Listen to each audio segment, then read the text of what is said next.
Assalamualaikum warahmatullahi wabarakatuh. Salam sejahtera untuk kita semua. Ketemu lagi dengan Teras Cinta. Kalau pada saat yang bersamaan dengan air hujan yang telah berendah hati mau turun ke bumi, tiba-tiba datang kekasih kita mensuguhkan secangkir kopi yang ternyata ketika kita mencicipi untuk pertama kali itu kok rasanya terlalu pahit atau bahkan terlalu manis menurut kita. Apakah dia yang salah ataukah kita yang tidak melihat bentuk kepedulian dan ekspresi dari cinta kekasih kita? Kalau menikmati secangkir kopi saja kita masih selalu tidak menyadari dan tidak mengerti, apalagi dengan bentuk-bentuk kasih sayang Allah.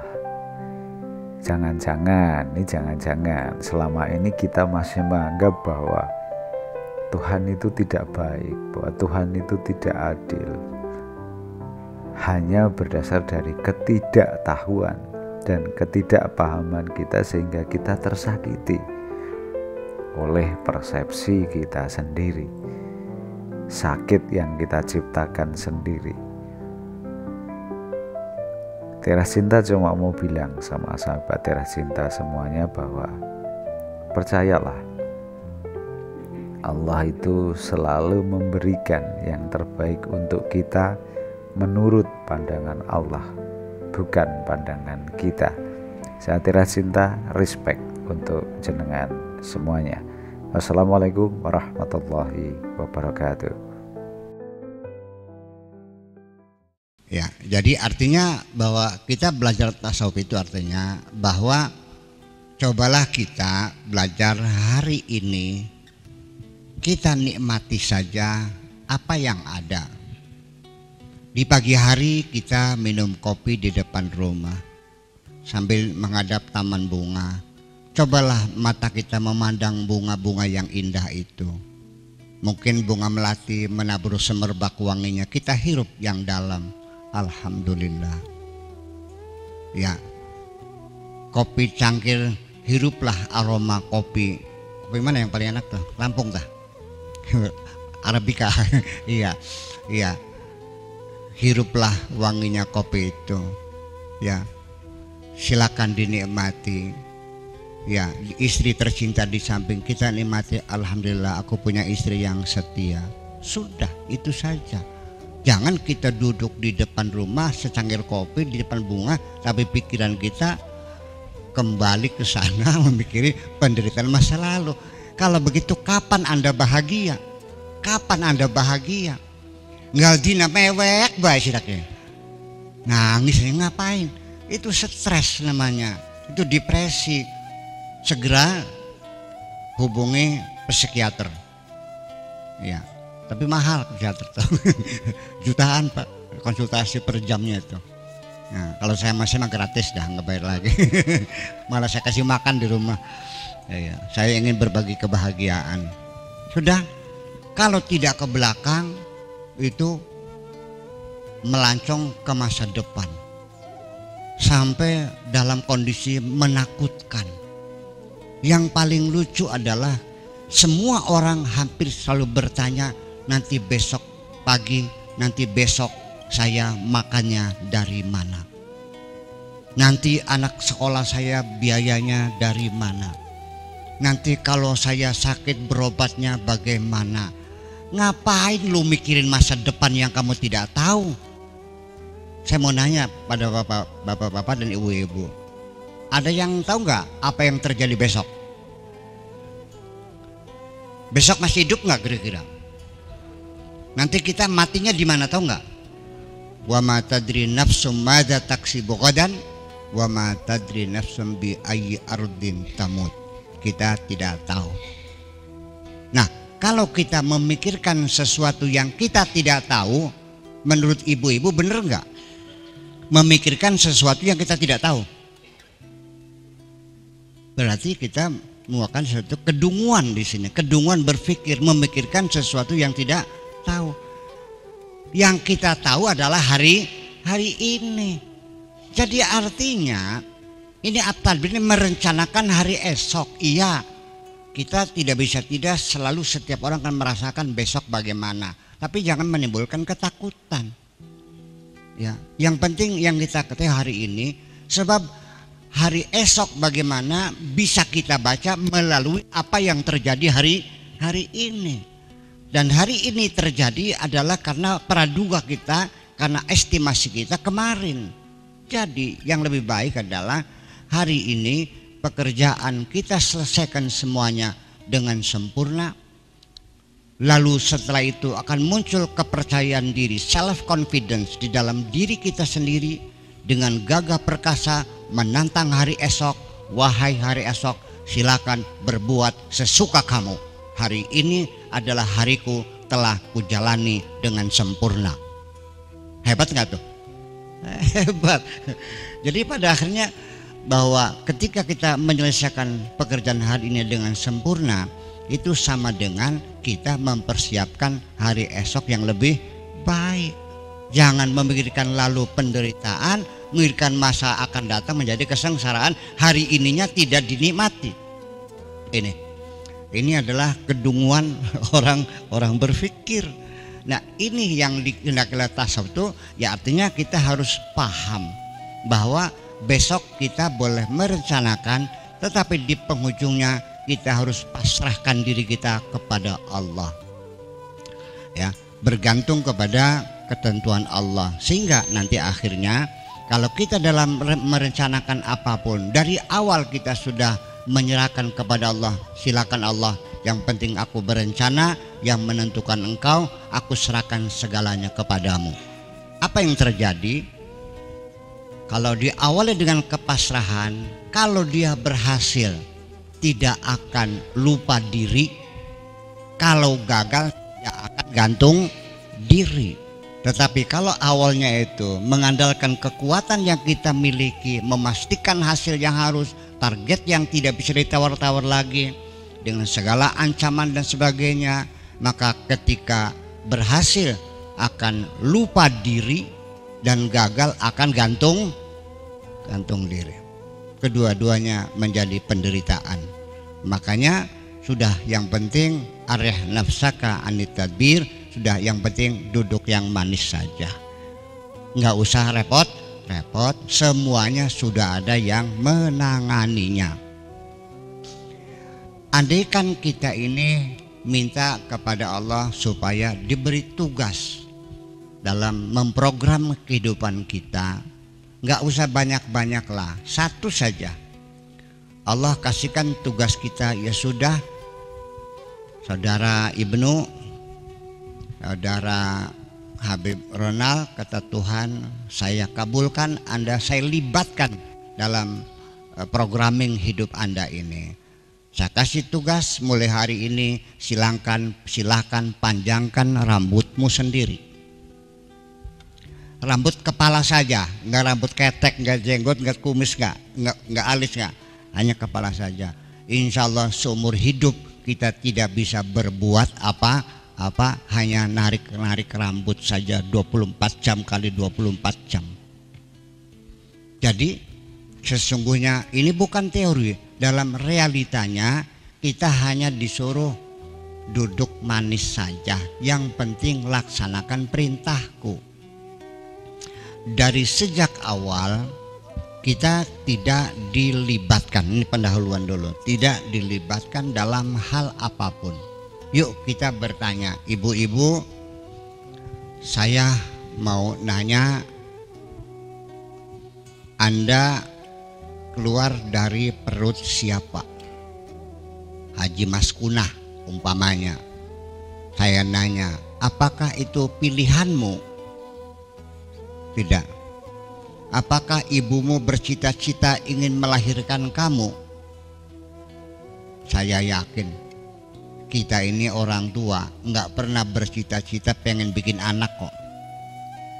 Anak itu keluar hanya akibat dari.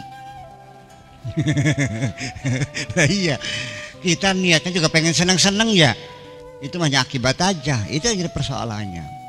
Kita tidak dilibatkan untuk memilih keluar dari perut mana. Hari apa tanggalnya juga kita tidak dilibatkan. Untuk menentukan jam berapa kita lahir tidak dilibatkan. Tempatnya di mana, tahun berapa, bulan apa, detik apa tidak dilibatkan. Bahkan sampai nama saya sendiri Abdus Syakur ini juga bukan pilihan sama saya. Saya dipaksa ujuk-ujuk, kamu namanya Syakur, udah. Kalau suruh milih, saya milih Donald Trump nama saya. Ya kan gitu. Dan saya pengen milih warna kulit yang putih, warna kulit saya, profil saya gitu, tercipta kecil mungil seperti ini. Ya kalau bisa mah pengen seperti kepala sekolah di sini yang tinggal dikit, tapi kan nggak milih. Ternyata nggak milih. Sampai rezekinya, jodohnya, sampai kesehatannya, sampai nanti kematianku pun tidak dilibatkan. Yang penting duduk manis, arih nafsaka anit tadbir. Masih nggak percaya juga? Percaya nggak? Nah, sampai detik terakhir kita pulang juga tidak akan ada the early warning, tidak ada pemberitahuan awal, tidak ada notifikasi personal, nggak ada. Pokoknya bagtatan dengan tiba-tiba. Dan ketika datang saatnya tidak bisa ditunda sedikit pun dan tidak bisa diajukan sedikit pun. Idza jaa ajaluhum la yastakhiruna sa'atan wala yastaqdimun. Tidak bisa tidak, kita pasti akan mengalaminya semua. Dan kita dipaksa oleh Allah harus serahkan semuanya kepada Allah. Mati di mana saja, kapan saja, dan dengan cara apapun. Yang penting engkau nikmati saja. Ya, engkau kulahirkan, ku ciptakan di dunia ini sebagai tempat sementara, dan silakan Anda bersenang-senang. Begitu hebatnya Allah menawarkan, kitanya yang kurang ajar. Walakum fil ardi mustaqarrun wa mataun ilahin. Silahkan untuk sementara tinggal di sini dan silakan bersenang-senang. Kitanya pengennya susah. Ya kenapa? Jadi artinya ketika kita tidak mau duduk manis, ini psikologis. Kalau saya tidak mau duduk manis, selalu memperingatkan Pak Ibnu Hajar, mobil tune up dulu, ganti oli, cek dulu. Artinya beliau akan mengatakan, Buya Syakur masih belum percaya kepada saya. Jadi ketika kita tingkah laku seperti itu, Allah juga akan mengatakan kepadamu, hai manusia, kalau begitu engkau belum percaya kepadaku. Teruji di sini. Iya. Saya mau nanya ibu-ibu, andai kan kena penyakit kanker, mau nggak Bu? Kalau matinya tabrak mobil mau nggak?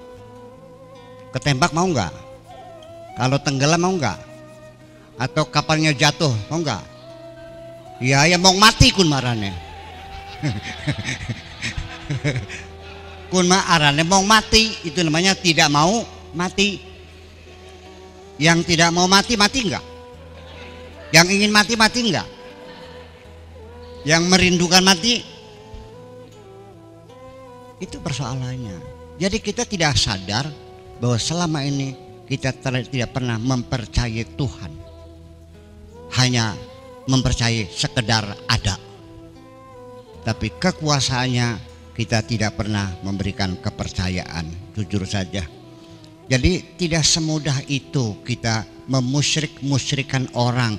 Jangan-jangan kita musyrik sendiri, ya, tanpa kita sadari. Iya kan, seperti itu.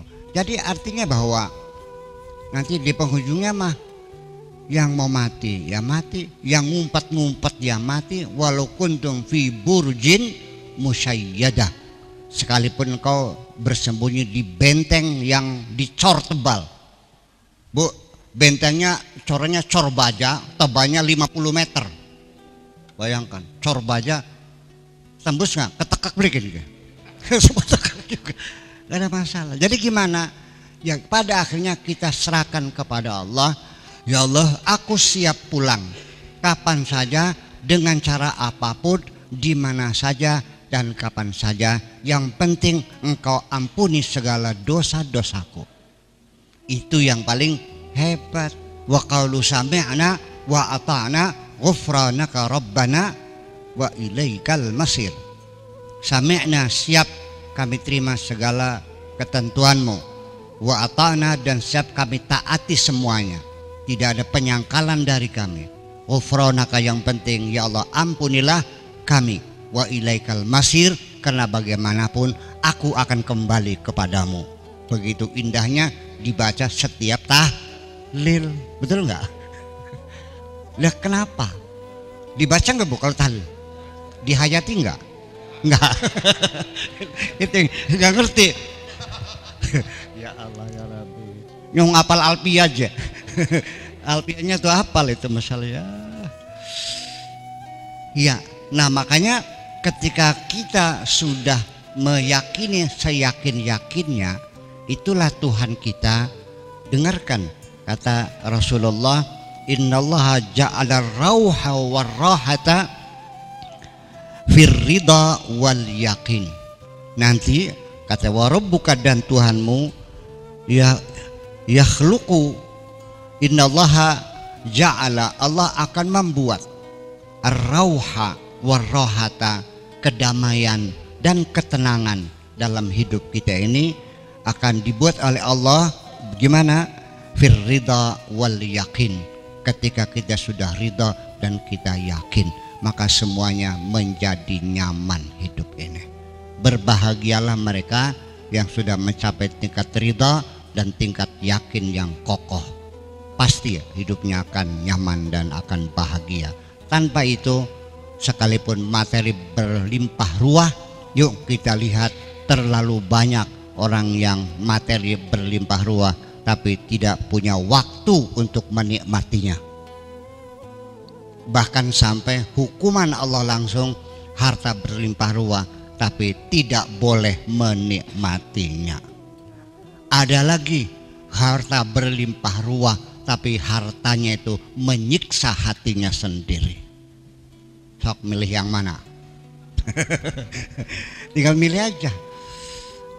Nah itulah kenapa, karena dari awalnya kita ada penyangkalan. Jadi sebabnya kita menderita ini adalah karena awalnya kita menyangkal, tidak menerimakan ketentuan Allah. Beli ya wis bokat kudu emang konon selesai kok. Ya udahlah. Ini motivator juga bagus. Ketika engkau gagal, jangan sekali-kali mengatakan gagal. Katakanlah keberhasilan yang belum, ya keberhasilan yang tertunda. Itu juga lumayan. Iya kan, tidak putus asa lumayan. Tapi kalau saya mungkin lebih dari itu dong. Ya kan, jangan pernah mengatakan gagal, tapi Allah memilihkan waktu yang lebih tepat untuk diri kamu. Iya, jadi kadang-kadang keberhasilan kita kalau tidak tepat waktunya menjadi musibah.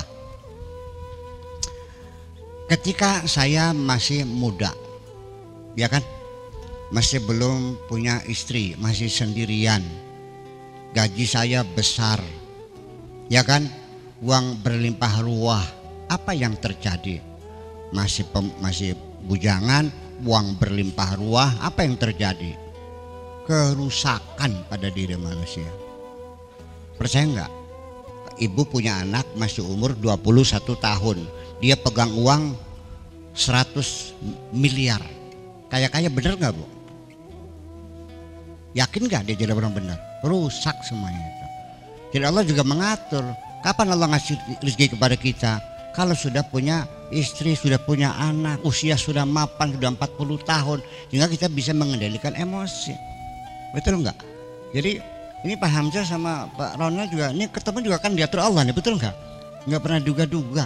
Nah makanya jadi kita yang penting bahwa apapun yang gagal itu coba kita tafsirkan sekali lagi supaya jangan ada kekecewaan, bahwa apabila kita sudah ridha, sudah yakin, maka kegagalan apapun tidak akan membawa penderitaan pada diri kita.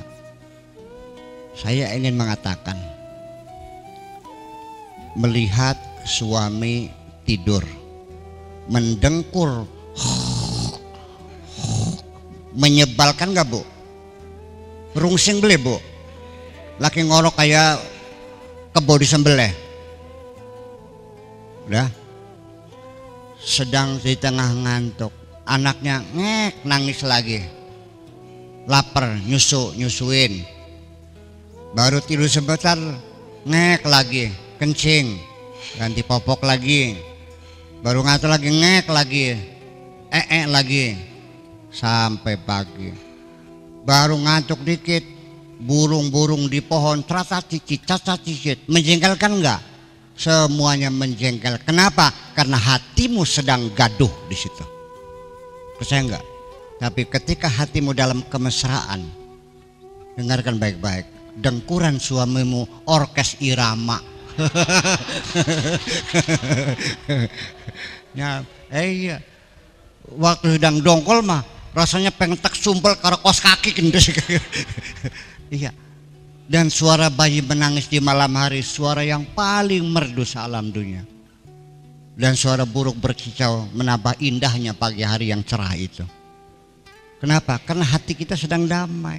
Maka jangan pernah kau korbankan kedamaian hatimu hanya karena memikirkan sesuatu yang di luar tugasmu itu. Serahkan saja semuanya kepada Allah. Wa idza azamta fatawakkal 'alallah. Jadi kegagalan itu jangan bawa penderitaan, tapi kita terima barangkali ya sudah, barangkali belum rizkinya saya, barangkali bukan nasibnya saya. Itulah makanya sejak awal sebaiknya kita ini serahkan saja biar Allah yang memilih. Karena Allah mengatakan, mau percaya silakan, enggak juga silakan. Innallaha yakhluqu wa yakhtar. Allah yang menciptakan dan Allah yang memilih. Maka lahumul khiyarah, mereka tidak diberi ruang untuk memilih. Tetapi juga sulit manusia untuk tidak memilih, selalu pengennya milih. Padahal pilihan manusia kaedahnya pala pilih bo. Nah, itu peribahasa itu adalah lahir dari pengalaman yang berulang-ulang. Pengalaman kemanusiaan menjadi peribahasa pala pilih boleng. Itu artinya kehidupan sehari-hari terlalu banyak orang yang salah pilih. Betul nggak? Air susu dibalas dengan air tuba, itu peribahasa dari peristiwa berulang-ulang pada kemanusiaan. Banyak orang berbuat baik dibalasnya dengan kejahatan. Jadilah peribahasa, air susu dibalas dengan air tuba. Kalau peribahasa Dremayu, pada kalau nulung kiri kecempet, anjing terjepit pintu, kita tolong lepaskan malah gigit kita. Nah itu kehidupan sehari-hari. Jadi kalau kita memang tidak tahu, ibu-ibu kalau tidak paham berlian, sebaiknya konsultasi kepada ahli berlian. Jangan sampai tertipu nanti belinya beling. Buya, saya mau beli berlian, tolong pilihkan mana yang paling bagus gitu. Karena saya kan sudah melanglang buana ke Antwerpen sana. Antwerpen itu tempat penggosokan berlian yang paling hebat seluruh dunia. Antwerpen itu perbatasan Belanda dengan Belgia di situ. Ini pengalaman saya panjang kan gitu. Nah, mas saya dong. Udah comot, oh dia beling gungo. Nah iya, makanya tanya dulu, fas'alu ahla dzikri in kuntum la ta'lamun, supaya jangan pilih. Nah, sesungguhnya kita ini dianjurkan oleh Allah untuk berkonsultasi, minta restu, minta izin dari Allah apapun ketika kita muncul keinginan. Makanya diramu dalam satu ibadah formal namanya sholat istikharah. Itu artinya minta penjelasan dari Allah Subhanahu wa ta'ala. Tetapi nyatanya istikharah tidak pernah dipakai kecuali sekali ketika akan kawin. Kalau milih jodoh baru istikharah ya. Tapi kalau bikin rumah istiqoroh enggak? Ngelamar kerjaan enggak? Beli tanah enggak? Bikin usaha enggak juga? Jadi Allah kepakainya hanya sekali ketika kita mau kawin. Ini satu realita yang tidak bisa dibohongi. Jadi Allah yang memilih dan kita tidak usah memilih. Artinya begini, andaikan ada orang itu mengatakan bahwa ini kan wajib ikhtiar. Ini saya ketemu dengan ulama syariat. Wajib, oke Pak Kiai, kalau memang ikhtiar itu wajib boleh dah. Kalau wajib saya siap menjalaninya. Lalu kalau ditanya apa pilihanmu, saya akan mengatakan pilihanku adalah untuk tidak memilih. Tidak memilih pilihan bukan? Pilihan dong. Saya serahkan biar Allah yang memilih. Saya yakin pilihan Allah pasti tepat dan pasti yang terbaik bagi saya. Itu persoalannya. Jadi apakah kita bisa melepaskan ambisi untuk memilih? Selagi kita masih yakin kita punya kemampuan, kita tetap sadar tidak sadar akan melakukan upaya untuk memilih. Tetapi kalau ke hati kita sudah awalnya bahwa kita tidak punya apa-apa dan kita tidak bisa apa-apa, maka kita akan ada ketergantungan kepada Allah untuk Allah yang memilihkannya.